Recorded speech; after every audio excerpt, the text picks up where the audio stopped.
मराठी सिनेमात एक असा चित्रपट आहे ज्याचा खरा नायक ना हिरो आहे ना हिरोईन, तर तो आहे निसर्ग. हा सिनेमा पाहताना तुम्ही प्रेम कथा पाहत असतात, पण दिग्दर्शक तुम्हाला प्रत्यक्षात जीवनाचा अर्थ सांगत असतात. हा आहे 1977चा राष्ट्रीय पुरस्कार सन्मानित गो. दांडेकर यांच्या कथेवर आधारित आणि जब्बार पटेल डिरेक्टेड मराठी सिनेमा जैत रे जैत.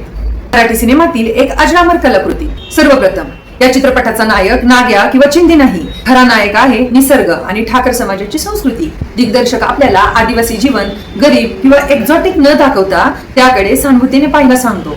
ठाकर समाजाची संस्कृती, त्याची कला, त्याचं संगीत खूपच आदरपूर्वक दाखवले आहे. आदिवासी समाजातील तरुण नाग्या हे पात्र सतत स्वतःची ओळख शोधत असतं. तो समाजात आहे पण पूर्णपणे समाजाचा भाग नाही. त्याच्या मनात प्रेम आहे, स्वप्न आहे, पण त्याच वेळी परंपरा आणि वास्तव यांच्यातील संघर्षही आहे.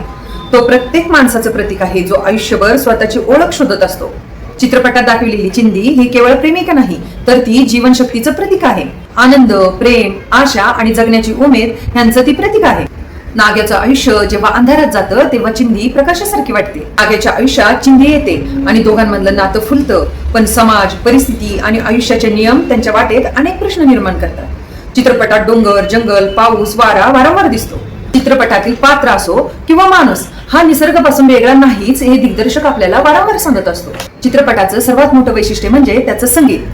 पंडित हृदयनाथ मंगेशकर यांचं संगीत आणि ना. धो. महानोर यांच्या कविता कथेला पुढे नेतात. इथे गाणी मनोरंजनासाठी नाहीत, तर ती पात्रांच्या भावना व समाजाच्या सामूहिक स्मृती व्यक्त करतात. म्हणूनच जैत रे जैत हा लोकसंगीताचा व ठाकर आदिवासी संस्कृतीचा एक जिवंत दस्तऐवज ठरतो. जैत रे जैतचा शेवट दुःखी आहे की आनंदी हा प्रश्न आजही अनेकांना पडतो. दिग्दर्शकाने क्लायमॅक्सला हॅप्पी एंडिंग किंवा ट्रॅजिक एंडिंग अशा चौकटीत बंदिस्त केलेलं नाही, तर संदेश दिला आहे की जीवन हे सुख दुःख, आशा निराशा, मिळवणं गमावणं याचं मिश्रण आहे.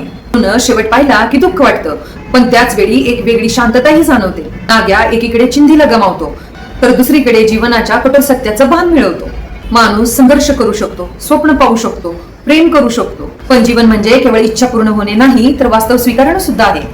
त्यामुळे जैत रे जैत हा केवळ एका प्रेमकथेचा शेवट नाही, तर एका माणसाच्या आत्मशोधाचा शेवट आणि नव्या जाणीवेची सुरुवात आहे.